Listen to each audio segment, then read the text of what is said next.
Welcome to the Soulful Sound podcast.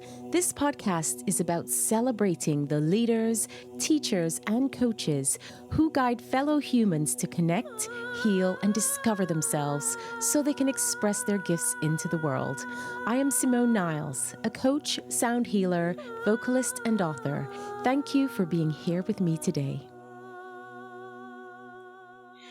Welcome, everyone, to another episode on the Soulful Sound podcast. And I am joined by the awesome Scott Stabile, who is the author of Enough as You Are and Big Love, The Power of Living with a Wide Open Heart. He is a passionate love advocate who believes there is no force more powerful than love to create real connection and healing in our world. Oh, yes. Welcome, Scott. I love it. Thank you so much. That was such an impassioned introduction. I appreciate it. Thank you. Happy to Well, be with you, Simone. honestly, it's so beautiful, the work that you're doing, and it's so needed. So definitely can feel that right at the start. Thank And I really like to ask my guests the same question at the beginning and at the end, kind of top and tail. And that first question really is just related to you, your work, and kind of how you got the journey that got you here where you are now. That simple question. Simple, really simple. Tell me all about your life's journey. Well, what I will say is that in my early 20s, after moving to San Francisco from Michigan, where I grew up and went to college, I started to connect with this understanding within that love can actually be the priority by which I direct my life. And that if I am choosing love again and again, my life is likely to feel better. And what the circumstances around that, I mean, there's a whole story about I joined a cult in the Bay Area, and that was part of my journey to love. And I reflect on those times, with a lot of gratitude in my heart because of that. But it was really just understanding that my direction in life didn't have to be built on career goals and things that I had gone through college believing would define ultimately how I pursued my life. And I was meeting more people who were committed to being peaceful, loving beings, and that was the priority for them. And that became a priority for me.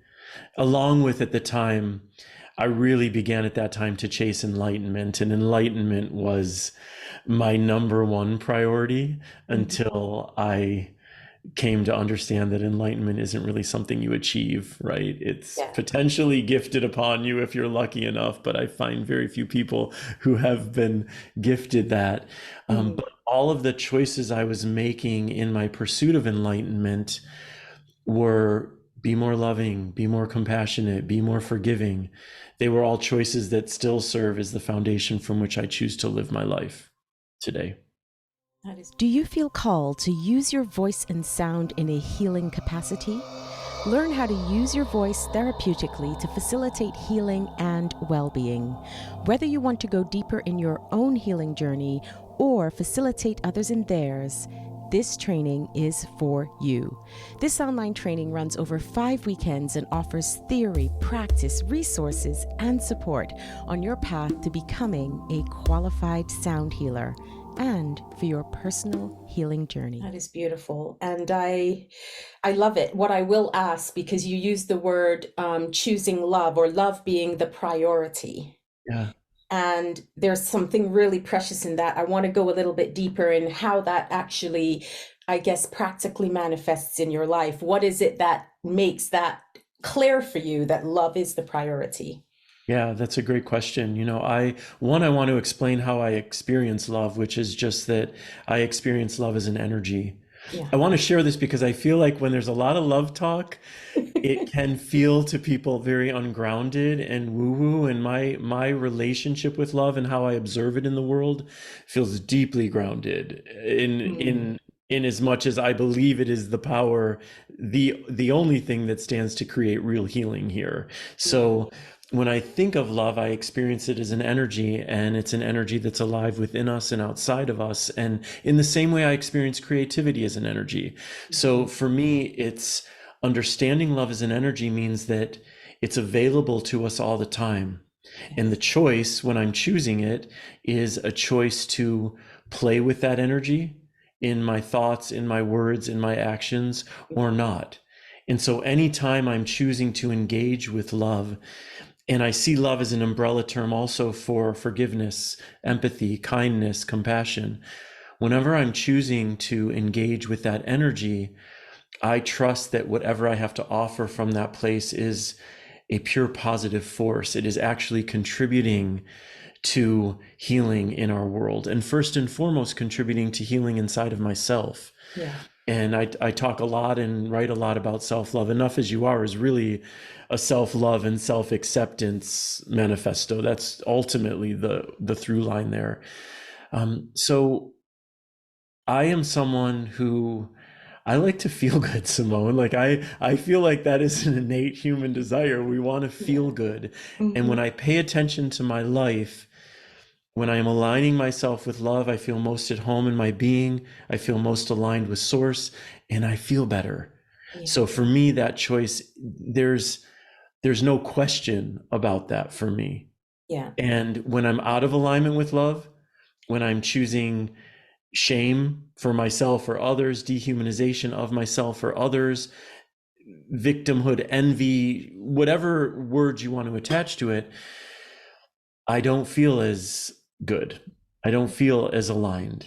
Yeah. Yeah. So that's really what I'm talking about when I'm talking about love and choosing it. And also, I really want to just say that part of this human experience is living outside of love often.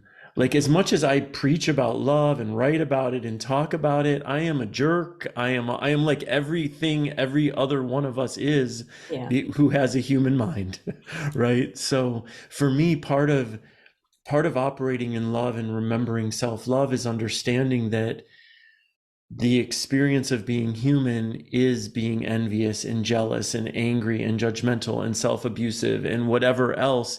And can I not give myself grace when I'm showing up that way too, and give others grace when they're showing up that way, because we all showed up that way. Yeah.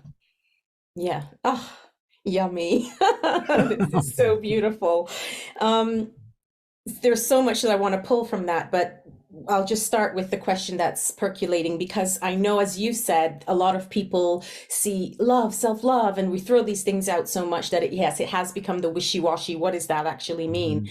And I love how you articulate it around our thoughts, our behaviors, the choices that we make. It's choosing to engage with the energy that is love, that Yes. we are, perhaps, right? Yes. And Yeah. and so my question, let's start with maybe the thoughts, because we know that the behaviors, it's not necessarily where it starts, but what is your take on how much control we have over the mind and the thoughts, and if we can control them, how do you control yours? How do you choose loving thoughts when other things are coming up, like the jealousy and the envy and the judgment and the other things that we all experience? Yeah, it's not easy. I'm not one, I believe we don't have control over much of our thoughts. And I believe where there is the possibility for control is the moment we bring awareness to what it is we're thinking. And when I'm most inclined to bring awareness to what it is I'm thinking is when I notice I'm feeling like crap right now. And this feeling is typically not just happening on its own. It's almost always related to what it is I'm thinking about. Yeah. So for me, a first step in having any semblance of control or influence over our thoughts is becoming aware that what I'm thinking about right now is contributing to me feeling extremely anxious or extremely sad or hopeless or whatever it is. So what am I thinking about? Hmm. And is there an opportunity here to reframe what I'm thinking about? Or if I'm unable to, also to just feel what I'm feeling, because I'm not someone who is saying that if what you're feeling right now is sadness, that and that's an uncomfortable feeling, that that's something you need to distract yourself away from. I believe very deeply in feeling what we're feeling. And I believe it is ultimately the only way we can get to the other side. You know, Yes. I think that I'm a master number, like a lot of us out there. And what I've come to discover is whatever it is I'm numbing from is always waiting for me when I'm on the other side of my numbing agent, whatever that might be, Yes, right? exactly. You know, and at the same time, I do believe that I'll speak for myself. I have and continue to, in some ways, make my life a lot harder than it needs to be, which is to say that, let's say I get in a fight with a friend and I'm coming away from that disagreement really righteous and really in my head around it. And I'm playing that fight through my mind over and over. But all I'm coming up with is more things I would say to like show them I'm right and they're wrong. And I'm continuing to just rest in the discomfort and kind of the grossness of my compulsion to be right and make my friend wrong and my unwillingness to empathize with where they might have been coming from. Yeah. If that's all I'm doing in my mind and I'm recognizing that by doing that, I'm feeling so off in my being, for me, there is value in that moment Yes. of looking at where else can I direct my thoughts right now. I'm not able to look at this conversation through a lens that is in any way creating more healing in my being. Yeah. So why not think about like cute kittens or my nieces and nephews whom I love or any other thing in this moment. Yeah. Now, if I were spending that same amount of time reflecting on the argument and reflecting from this place of, whoa, my friend was really having a rough day, and what they were trying to communicate was coming from this place, and I wasn't really available to it in the moment, but right now I feel really committed to empathy, and I realized the way I was showing up was needing to be right. Like for me, that's really productive. That's like Yeah. staying in those thoughts with the understanding, hey, I'm leading myself to the potential of some healing and more openness and expansion. And that is naturally going to lead to the next dialogue with my friend, to create the possibility of healing and expansion. Yeah. That for me is great. Let me stay in those thoughts as long as possible. But if all I'm doing is spinning on that wheel like a hamster of blame and righteousness, I'm inclined to direct myself to think about any other thing for the moment until Yeah. I can bring myself back to this conversation in a clearer way. And so in that moment, I do have influence over my thoughts. Yeah. I have a video, Simone, I return to often. It's of this cute little dog. I don't know what kind of dog, but like a lap dog for sure. And it's all it's doing. And the dog's owner, I don't like using that word, but what do you say for the dog's Yeah, I get it. guardian? I don't know, like Yeah. dog's guardian Yes. is has so many videos of this dog lapping up green smoothies, and all it's doing is just sitting there, and there's a big smoothie in front of his mouth, and it's just a tongue going like a tongue going in and out. And that is a video I return to often because That's awesome. it does for me what it's doing for you, and you haven't even seen it. It just makes me laugh and smile. It's Yeah. such a clear reminder that yes, all this other stuff is going on in your head, and there is an endless bounty of joy and humor and connection that is alive on this planet at the same time. And it's rarely a disservice to steer yourself to those things as well. Mm. Yeah. Oh, that's great. And I really relate. One of the things that I feel very fortunate to have been taught really young, by my mother mostly, is to take responsibility for your own shit and to also know Mhm. when it's not yours, Yes, and that in that instance where you can go, okay, this is what I'm feeling right now, this is what I'm experiencing. It has nothing to do with the catalyst. So let's just leave them there with love for a minute, come here and sort this out, and then come back to that conversation, that relationship, that whatever it might be, interaction with a new framework or perspective. Um, absolutely. so I really relate to that, which I think is beautiful. It talks a lot about that level of self-awareness that we all, I think, need to cultivate and cultivate deeply in order to be in this awareness of how am I reacting to my thoughts? Absolutely, because Yeah. the instinct in all of us, to some degree, is to blame and to Mm, project. It's where our mind lives in those worlds much more comfortably. But yeah. taking responsibility, what you're speaking to, owning your shit in the place of whatever is happening. Mhm. For me, that's where the gold is. And by the way, that doesn't mean that we're also not in relationship sometimes with people who are being wildly disrespectful Of or who are course. saying incredibly toxic things or doing that. And and even in those moments, it's like for me, owning my shit in the context of that might look like, why am I choosing to stay in relationship with someone who is continuously disrespecting me Yeah. and directing toxic behavior at me? That for me is taking ownership and responsibility for my Yes. place in it, you Yes. know? And what about you with control over thoughts? Like, what's your belief around that? How much control do we have? I feel that thoughts are neutral, and that majority of the thoughts that we have, conscious thoughts that we have, aren't true.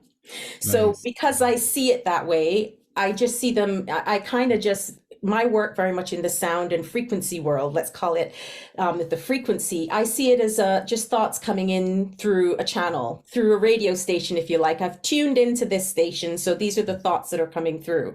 So when I see it that way, I go, well, what if I was, decided to tune into a different frequency or different station? What thoughts, again, kind of what you said, reframing, would be helpful right now for me to shift what I'm feeling, especially if it's uncomfortable.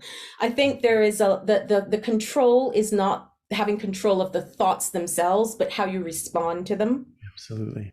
Yeah. And in there's always that crossroads, not necessarily just two paths, might be the third space as well. But if we saw it as a crossroads, we're like, the thoughts are here.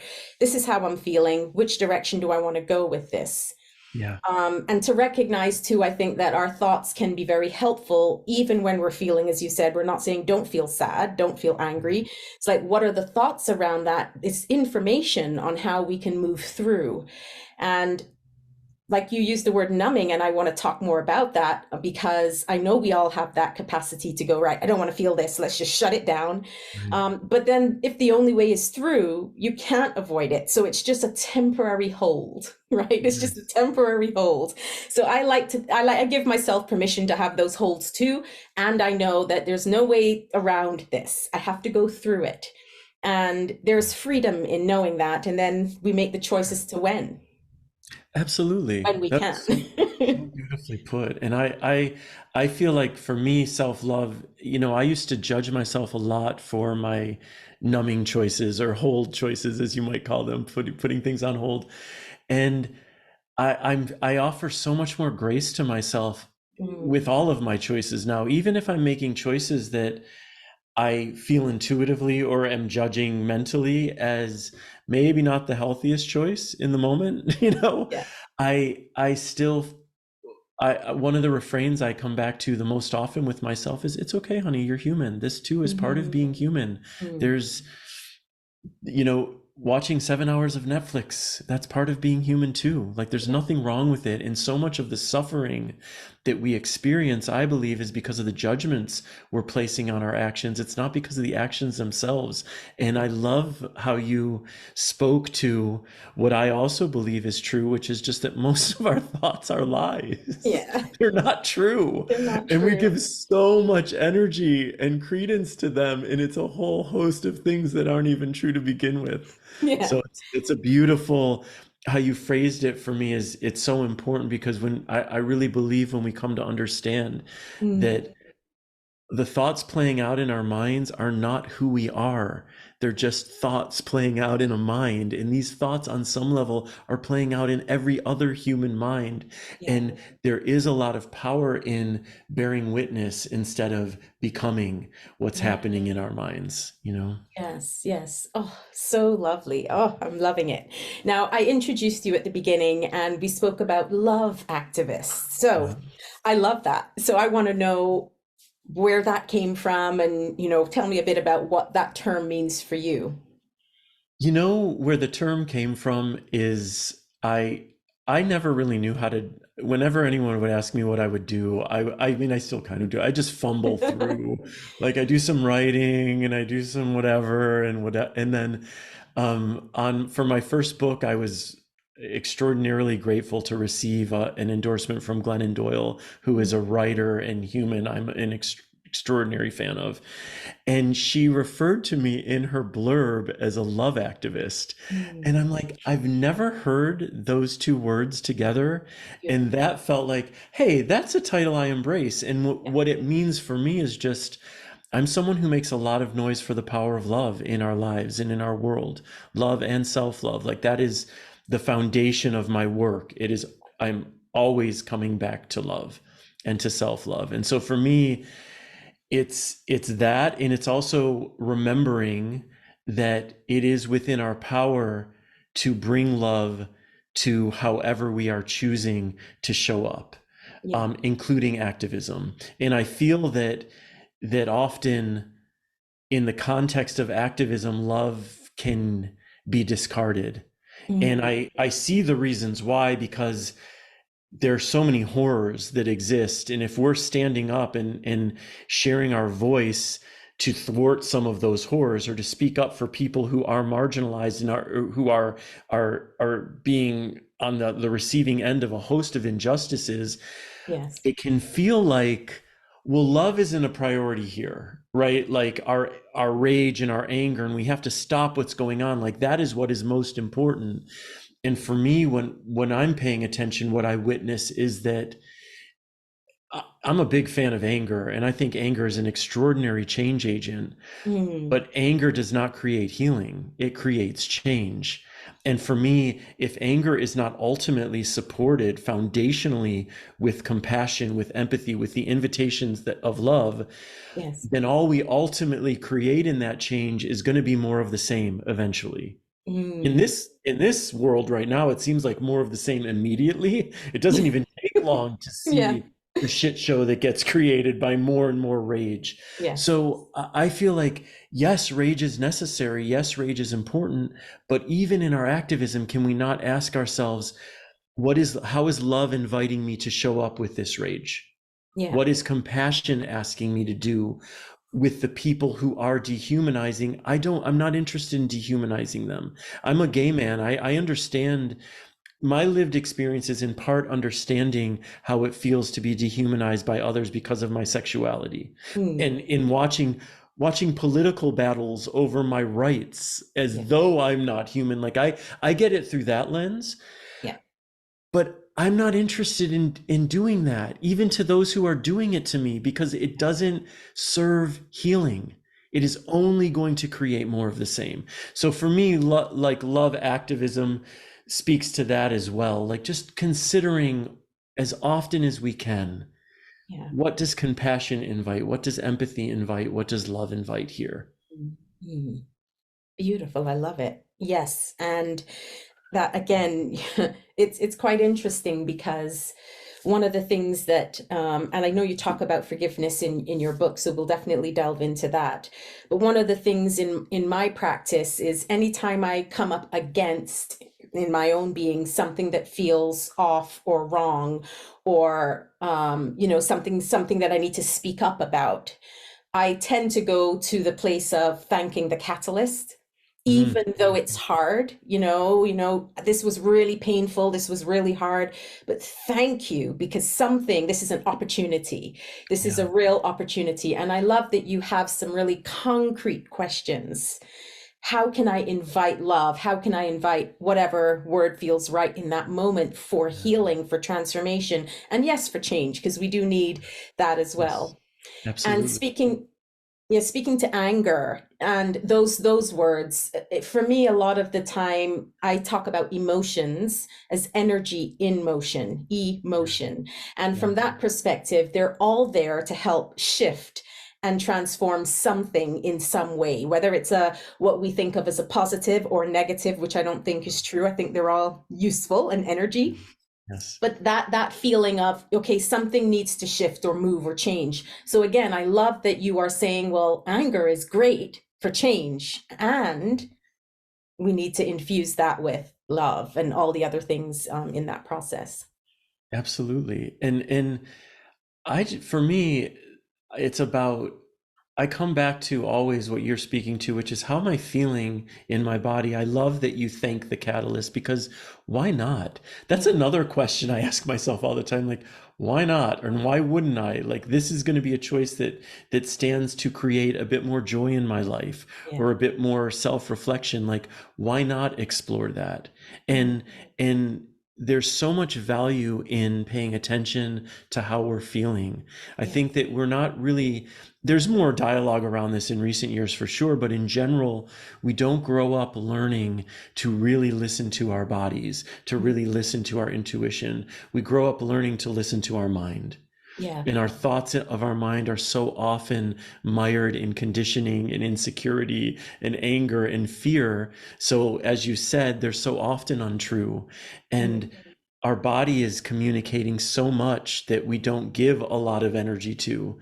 And I like the practice of just kind of, how am I feeling right now? Like, what is going on for me right now? And if Yeah. the answer to that is I'm feeling really off or really anxious, that is an invitation. Great. Thank you for this information. What is there to explore here? Should you choose to? Not everyone is like the two of us. Like, not everyone Yeah, is of here to like course. be on this journey of introspection and reflection. Yeah. I find it to be not only uh, for myself the most valuable way to approach my life because the benefits that I've experienced from it Yeah. are beyond words.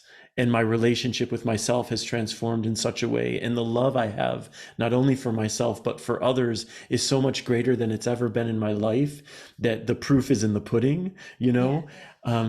And at the same time, not everyone's here to be on a healing journey. That's not their path in this lifetime. And Yeah. that's totally okay too. Exactly. Yes. Yeah. And I like the question, how am I feeling? And I want to know a little bit more your thoughts on that in the world that we live in today, where a lot of what's being projected, and I will generalize a little bit to say that especially for our younger male generation, those who identify as boys, right? Who are, don't, your feelings aren't that important. Stop crying, stop, whatever the expression gets kind of dampened down because it's not allowed. It's not what we're expected to do in society. Now, that's a general across, regardless of gender. But I have two sons, for example, where I very much took it upon myself as their mother to say, cry when you want to cry, laugh when you want to laugh. There's no cap on what they can feel. Yeah, Then you don't need to act from this place. You can absolutely. notice it, be aware of it, and then make a choice. So I just want your take on that because I think in the world we're still battling might not be the right word, but that's the word that's coming up for right now. This influence of feelings. What about feelings? It's all about logic. It's all about thinking and all of these things. What are your thoughts around that topic? Well, my first thought is I'm delighted your two boys have you as a mother. Thank you. Truly, I really mean that sincerely because I think the more it's going to always start with the caretakers, Mm, parents or otherwise, whoever's taking care of the young kids, and in yes. this instance, young boys, to communicate to them what you are, which is, hey, feeling is beautiful. Feel whatever it is you're feeling, Yeah. because I with you agree that whatever it is we are denying is making itself known in one way or another in our lives through Yeah. passive aggressiveness or through outright aggressiveness. It for me what when I look at the ways in which I denied my feelings, it feels like putting someone in a dungeon and trying to lock them away. And you try to lock someone in the basement or whatever, what they're going to do is they're going to make a whole hell of a lot of noise to get out. And Hmm. that for me is what it is like to stunt people's feelings. I think it's shifting, but not certainly not fast enough, but I do feel like, and again, these might be the circles I run in also and Yeah. how my social media feeds are curated. I see a lot more conversations and hear a lot more conversations about allowing for emotions and raising young boys with the Yes. permission to emote and to feel. So Yes. I do think there is a shift around it, and I also think that the overall conditioning is still what gets internalized. Yeah. Well, I shouldn't say I have no doubt, but I suspect even with your boys being raised by you and being told time and again it's okay to feel, they're still internalizing the outer world and their friends in school who aren't being told the same things and might be saying to them, "Quit being a girl," or whatever Of course. pejorative boys are putting on each other, Yes. So I think there's movement around it, and I think just those who have the kind of awareness that you have, I pray that they continue to raise their Mm, children to be aware of emotions and say it's okay. yeah. That's the only thing that's ultimately going to create change. It starts in the home, Yeah. Yeah. right? I Absolutely. mean, where else is it going to start, That's honestly? it. Yeah, that individual inside out approach to everything with you, your nucleus, your household, your community, your and everything rippling out that way. And Yeah. how is the experience for you? So you're raising your boys this way. What are you noticing about them in terms of Well, their feelings? yeah, they definitely know how to express their feelings, and I can see how they do it differently, which is what's interesting. But at the core, they feel that they could share anything around how they're feeling. Sometimes they are not yet able to name it, which I think is beautiful, because then it's like, well, you don't have to name it. It's like whatever it is that you're feeling, where are you feeling it? How are you feeling like expressing it is enough right now. It doesn't have to have a label on it. And I often link their experiences with intuition because anytime they make a decision and it's not logical, or they come to me and said, I sensed that and I don't know why, I praise the hell out of that, Mm, because for me, it's like, yes, go there, go there, go there. And so there is this beautiful, what I'm noticing is this beautiful dance between their feeling and expression of it and their intuit and their intuition, and that being able to guide them through experiences. And I've seen them both cry. While they don't cry a lot. They're older now. They're 17 and 19, so they're not mhm. young boys now, but they are, well, they're still young in the grand scheme of, but they are able to express verbally very often how they feel, and in doing so notice more in others, which is again the inside out approach. So it's really Yeah. beautiful to witness for sure. And I have a daughter as well. It's just that she's been a little bit more expressive in hers over the years, which is why I kind of leaned a little bit towards the boys at this stage. Yeah, absolutely. And like, that type of conditioning, like the patriarchal conditioning, it runs so deeply within all of us. I was having a conversation with a friend a bit back, and he is married to a woman, and he told me that, and he's much more guarded. Like I'm like a heart on your sleeve type of person, very emotional, sharing it all. He's much more guarded, much more, I would say, stereotypical straight man, kind Yeah. of closed off with his emotions. And and we were talking about him becoming a bit more available within the context of his relationship emotionally. And his wife, whom I know well as well, is extremely emotional and extremely progressive in her way of viewing everything. And the type of woman you would expect to wholly embrace her husband showing his vulnerability. And Mm, my friend shared a story with me that this one time recently that he did become more vulnerable with her. Something in her kind of shut down within it, and they mm, talked about it after, and she expressed that even though she really believes she wants him to be more vulnerable, when he showed his vulnerability in this way, it was like her conditioning took over, and mm, she noticed the part of her that was judging him and like was not wanting him to show what she was defining as a weakness, even though it's yeah, not how she sees vulnerability at all. yeah, And it was a really like this eye-opening experience for both of them to look yes, at the ways in which this patriarchal conditioning and the conditioning around a masculinity that I do see as toxic, the shut down, no yeah. emotion, no vulnerability masculinity, that they were still playing roles within the context of it. For sure. And I overcame that myself, knowing that I've come from the same, I guess, patriarchal system in this time that we have. I remember having conversations with my girlfriends, oh no, I don't want a guy who's going to cry all the time, or, or whatever it might be. And I actually think back to some of the deepest, most connected moments in my relationships over the years have been in those moments where we're really intimate and vulnerable with each other. And so when I see that, I think, well, what is it about this that people consider weak, I know. I'm right? with you. It's an interesting one. I need to ask a few more people, but what I sense here is that when you are, again, another one from my mother, she gets quoted a lot in my podcast, Good. but Right. she always said, when you go into a relationship, don't see it as a three-legged race. Instead, you're two people separate to each other on two strong legs, strong feet, walking alongside each other. Because the moment you have that leg tied to the other and then they move off, you start to wobble and feel like your life's falling apart because they're no longer there. Doesn't mean don't grieve and all of that, but it's Of being course. whole as we can be in from moment to moment. And what I noticed in my own sensing was the moments where that vulnerable space worked in a healthy way was when we were both facing each other and both somewhat mirroring or matching the energy that was available, as opposed Yeah. to I'm vulnerable and I'm shut down, or Yes. the other way around. So there's something in the opening and the expansion of that vulnerability when both people step into that third space that's available from our own projections and stories, but we Yeah. meet somewhere in the middle of it. For me, that's been such a profound connection with other people. For me too. I Mm, think for anyone to consider vulnerability weak is someone who's not vulnerable because yeah.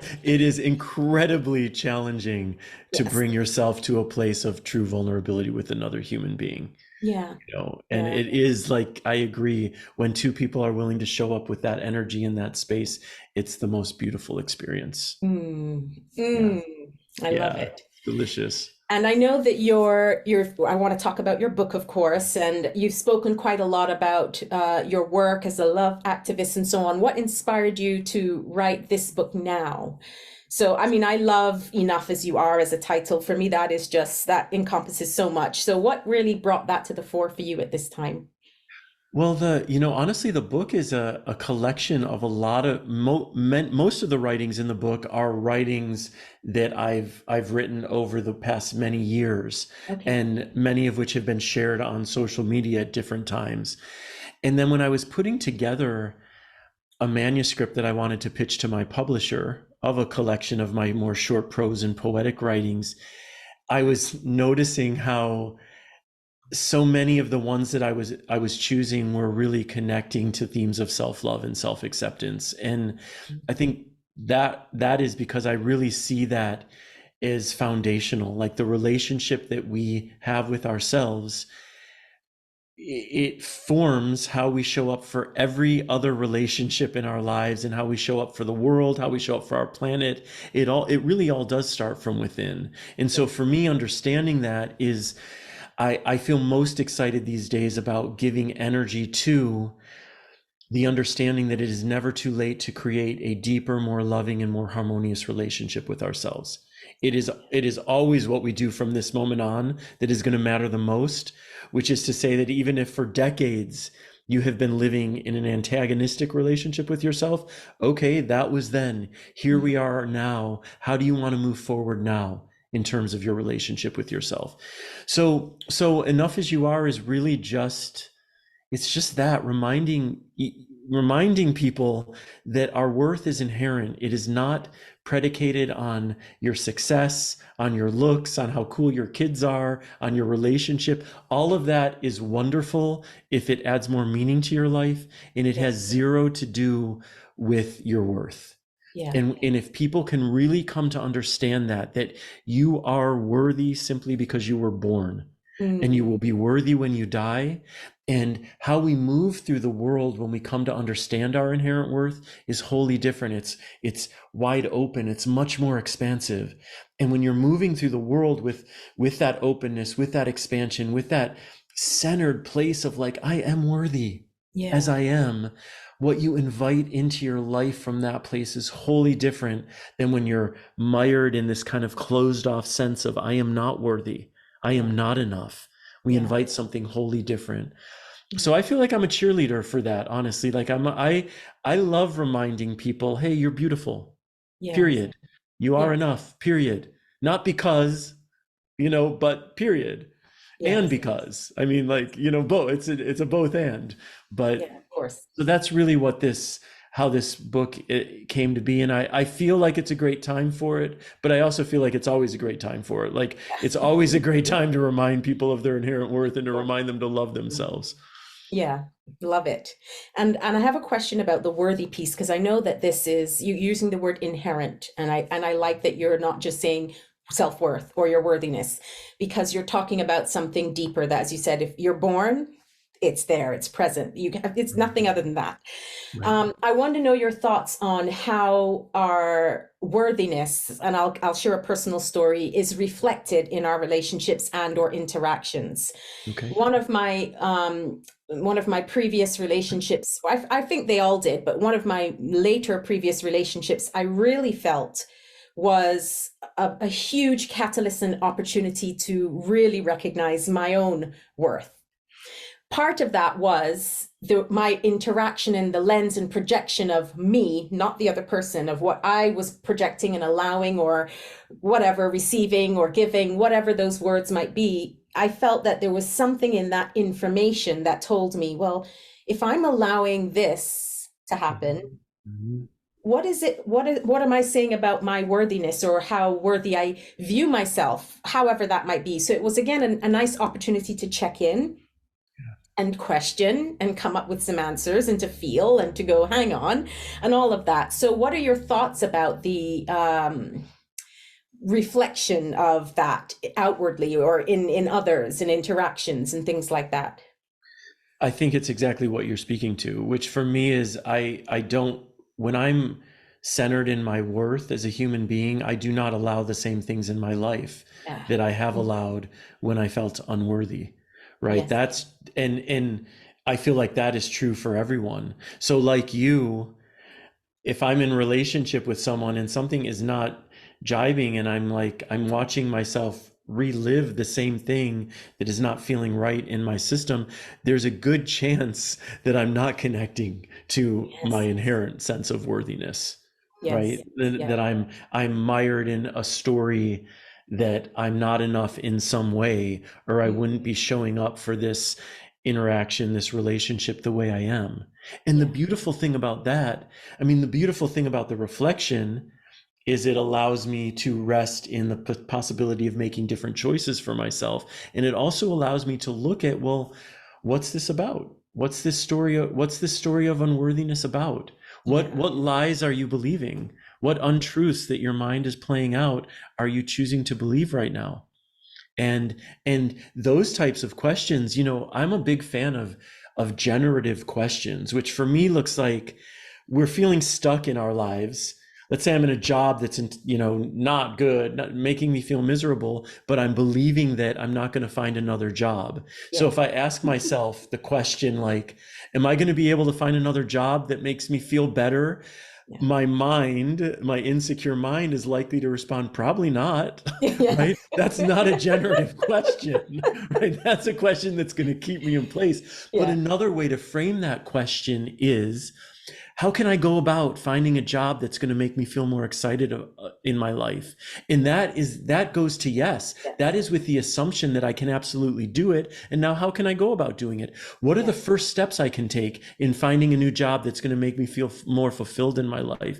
And we Yes. can apply that to everything. We can apply it to our relationships with ourselves, with partners. It's like, ask these questions that are under the umbrella of yes, if yes is what you want to find.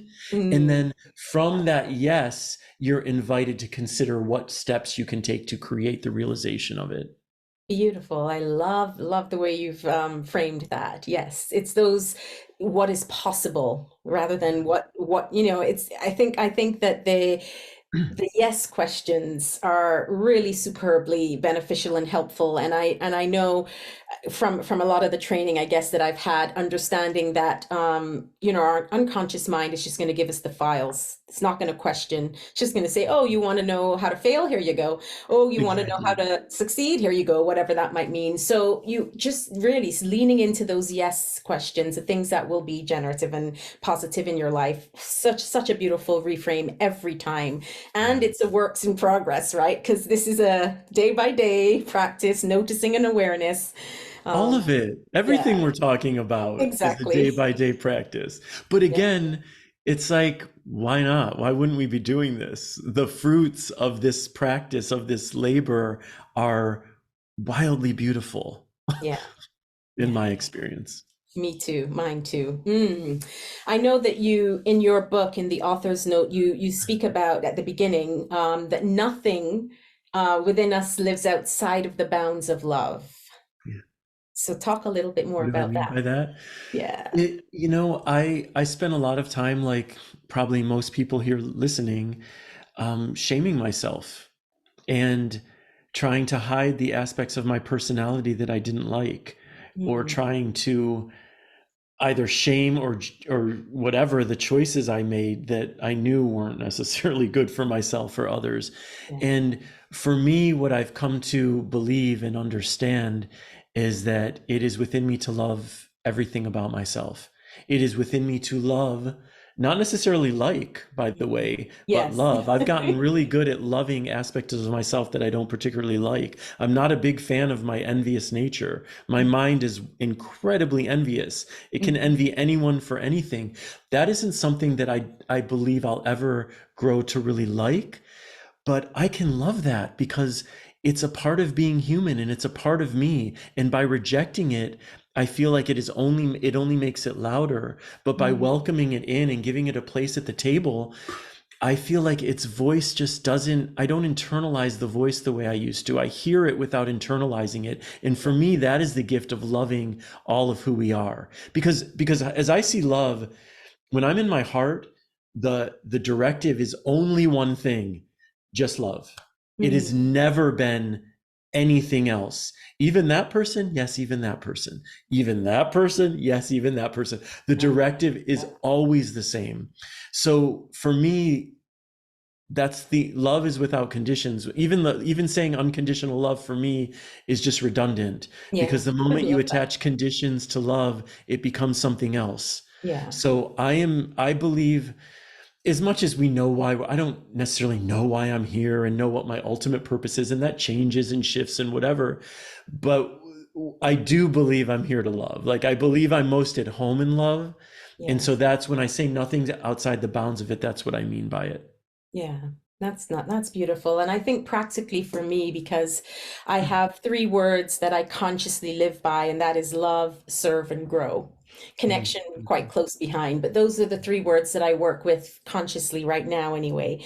And someone asked me about love and said, well, what does that actually mean for you? And how do you practically bring that into your life if you're saying this is an important value or a important energy or something that you want to really cultivate?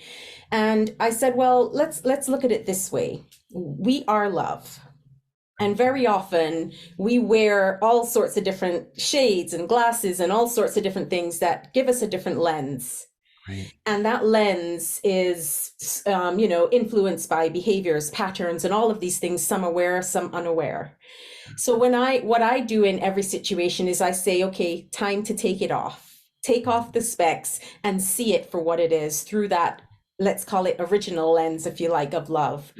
And in the years of teaching in university and working with people and so on, over the years, I had some feedback, and it was one of the, I guess, most rewarding bits of feedback that I had from some of my students in the music industry. And that was, I don't know what you do, but somehow I really feel like you love me. And I know that might sound strange coming from a student to a teacher. In that context, that's what they felt like. I know it's weird for me to say this to you, but I really feel like you genuinely love me and care about me and and how I'm doing. And I said, well, because it's true. Yeah. And for that to be reflected to me some years ago was so profound, because this is where I consciously want to spend my time, in that heart open, really expansive, and no lens of all the crap that we do wear from time to time, including me, and when I'm in service, that piece feels so much more natural.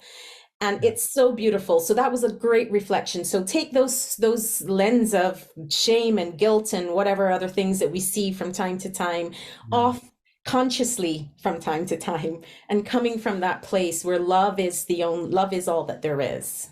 That's so beautiful. And I think you're speaking to one of the great truths about love, which is that love is always in service. Yes. Anytime you are operating from a place of love, you are of service to yourself, to Yes. whomever is in front of you that you're offering that love to, and to our world, Yeah. right? Like you've changed these students' lives. They don't, by them telling you that, that is a life-changing thing for someone to Mm. share. Yeah. Because anytime you can help someone feel more loved is a great gift, a great act of service. Yeah. And that's what I remind myself. I mean, especially in these days, in with the onslaught of the opposite happening on social media and in the world in Yeah. such a shocking, it shouldn't be shocking, but it still is shocking way. It's remembering that, because I'm inclined sometimes to jump on my keyboard and say stuff that is not coming from the loving place. And for me, in those moments, the most loving thing I know I can do is just to pull myself away from my computer, because Mm. I know that what my mind, what my rage wants me to offer in this moment actually isn't going to be beneficial. Mhm. But if I'm able to offer what I feel compelled to offer through the lens of my heart, which is to say, to speak as clearly but Yeah. without the dehumanizing tone or Yeah. the shaming tone, it actually creates the possibility of conversation or communication. Yeah. So again, for me, it's just a reminder: love is always of service. Yeah, Mhm. absolutely. And very practically speaking, infusing all of your actions with that, even in the business sense, when I'm sending emails, I infuse it with love. If I'm, chatting with someone that I don't know in the supermarket, I'm infusing that with love, Yes. whatever it is. It's those daily activities that we do. And as you say, consciously choosing to play with that energy that's accessible to everyone. That's really And then beautiful. paying attention to how you feel. Like, we all want to be loved and we all want to give love. Like, this is Yeah. I think, the most innate human desire. Mhm. And Mhm. it's like, just pay attention to how you feel when you are acting in love. You are going to be compelled to act in love more often. And pay attention to how you feel when you are being hateful. Mhm. And it's like, you are going to see, I do not want to feel this way. There are other choices I can make here. Yes. Oh gosh, yes. Choose something else. And I Choose have to something come else. to I have to come to forgiveness because we touched on it very briefly earlier and I said we'll kind of come around to it, but I know that you speak a lot about forgiveness throughout your book and it's a very important thing. It's very necessary. Talk about forgiveness and what that means for you and why it's important. Yeah, I mean, forgiveness for me, when I talk about it in workshops I give, it is easily the most triggering topic I bring up for people. So I guess what I want to make clear before going into it is, I'm not telling anyone anything they have to do. You don't have to forgive anyone you don't want to forgive. Do whatever you feel called to do. My experience around it is that forgiveness and love are interchangeable. Mm. So I'll share a personal story, which really, really cemented inside of me the critical nature of forgiveness and how linked with love it is and how healing it is to find forgiveness. My parents were murdered when I was 14. They were shot to death. And at that time, this is a heavy term, so forgive me, but That's it's that's very all much good. related to Thank you. forgiving.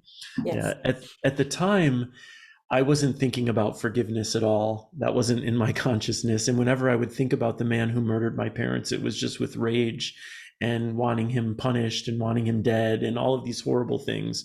Yeah. And in my early 20s, as I mentioned, that was the time I was coming into the energy of love a bit more.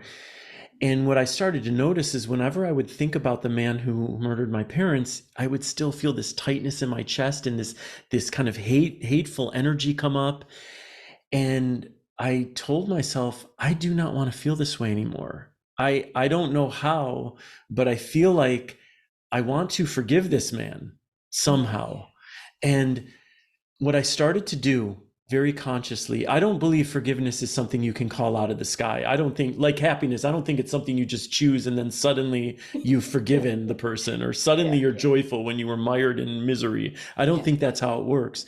I Mhm. do, however, believe that there are choices we can make that can lead us to places. And for me, what I came to discover was empathy was the path to forgiveness. So what I chose to do was just try to relate to this man in a different way, not through the lens of hatred, but I tried to imagine what his life might be like. And what I came to, without knowing the details of his life, was coming to a belief that this is a person who felt very lost, very alone, very angry, very confused, um, and very enraged. And each one of those things was a thing I could deeply connect with inside of myself. At the time, I felt very lost and very confused and very angry and very alone and very unloved. And even the violence, which was the one thing I'm like, I can't relate to that. When I got honest with myself, Simone, I'm like, you've been imagining him die gruesome deaths for years of your life. You absolutely can connect to the violence as well. It may not be something you would choose to ever act on, Yeah. but don't pretend you can't imagine what it's like to think violent, horrific thoughts about another human being. And once I started to just rest in connecting to him as a human being instead of just a murderer, I felt my heart open. And the more I practiced at that, and the reason I'm bringing this up is because empathy is actually a choice you can make. You may not be able to choose forgiveness, but you can choose to empathize. You can choose to decide, in this moment, I am going to do everything I can do to put myself in the shoes and the lived experience of another so that it allows me to open my heart to their humanity in a different way. And then I continued to do that with this man. And then my heart opened. I was realizing that when I thought about him, it was with love in my heart. And then I realized I have forgiven him. I am not tethered to this experience through that toxic bind that lack of forgiveness tethers us to with other people in our lives. That bind has been released. And that for me was the gift of forgiveness. And having experienced it in my lived experience, being shown you have been able to forgive something that most people see as unforgivable, and that by doing so, you have created for yourself this unimaginable freedom. And it doesn't mean that I still wasn't living with pain around the experience of having lost my parents through murder. It means that I'm no longer living with the hatred that I was feeling toward the man who created that situation. I am free of that. Yeah. And that is a gift. Like, people will argue with me, not even argue, because I don't really argue this point. It's like, they'll tell me they will never forgive this person did it. I'm like, okay. I swear to you, Simone, if I said to some certain people, by you forgiving them, you will be relieved of this hatred you're feeling. You will be relieved of this misery you're feeling. They'll still say, no, I'm not going to do it. And like, that's for them. Okay. That's for them to choose. It's totally okay. I have seen enough in my life to know that forgiveness is always a path to freedom. And so I am going to seek to forgive. That's my experience around it. And that's why I feel like, and also what I believe about forgiveness, which one of the pieces I wrote about it in the book, is that if I am saying that something is unforgivable, is for me the same thing as stating that the darkness that lives in the actions of another is greater than the light and love that lives within my heart. And I do not believe that to be true. So I don't believe it to be true. Can you repeat that? That's so stunning and profound. Yeah, it's to deem something as unforgivable is to say that the darkness that lives in the actions of another is greater than the light and love that lives within my heart. And I don't That's so beautiful. That's so Thank you. beautiful. Thank you for sharing so vulnerably and openly about that, because it is a, quite heartwarming and also really hard experience to have gone through. And I think that it's so beautiful that you share it, because you really are coming from that embodiment of forgiveness. Because to forgive something that, as you said, most people would deem unforgivable, really speaks to that journey and that healing that you had to go through. Absolutely. I'm not just some dude saying, forgive everyone for everything. Forgive everyone and love everyone. We don't care. But also just to say, and just to extend, and I know you'll relate to this, that in your forgiveness, and you used the word tether before. That tether being broken was also an opportunity and a healing for that person. And I say this by default, understanding how energy works and the loops and the things that we have around us, that by you going to that light and that place, you were able to shine a little bit into the darkness. Whether that person runs with it or not isn't your business. But the fact that you went there, the ripple effect that we can have in someone else's life from that deep honoring of forgiveness and empathy is so beautiful. So, oh my gosh, just feeling your heart right now. That's so Thank beautiful. you, love. I'm feeling yours right back. Thank Oh, you.